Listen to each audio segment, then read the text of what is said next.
ఆగేసినట్టయింది అంటూ నేను కౌలు భూమి 20 ఎకరాల్లో వరి సాగు చేస్తున్నాను, 5 లక్షల వరకు పెట్టుబడి పెట్టాను, తీరా వరి కోతకు వచ్చి కోసుకునే సమయంలో తుఫాన్ దెబ్బకు 10 ఎకరాల పంట నేల వాలిపోయింది, కొంత పంట నీట మునిగింది, నోటికాడ కూడు లాగేసినట్టయింది, ప్రభుత్వం అధికారులు నష్టాన్ని అంచనా వేసి ఆదుకో లేకపోతే అప్పులు ఊబిలో కూరుకుపోతామన్నట్టు హైలైట్ చేశారు.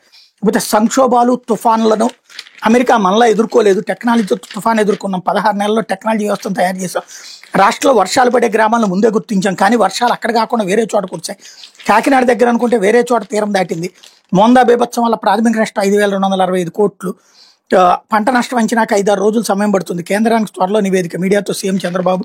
అలాగే బాబు గప్పాలకు ఆకాశమే హద్దు అంటూ ఏ పరివాహక ప్రాంతంలో ఎంత వర్షం పడుతుంది ఇప్పుడు తెలుసుకున్నారంట, అందుకు తగ్గట్టు నీటి నిర్వహణ చేశారంట. నిజానికి సిడబ్ల్యూసీ అప్పటికప్పుడు రాష్ట్రానికి బులెటిన్లు ఇస్తుంది, గ్రౌండ్ వాటర్ను కూడా రియల్ టైంలో పర్యవేక్షించారట.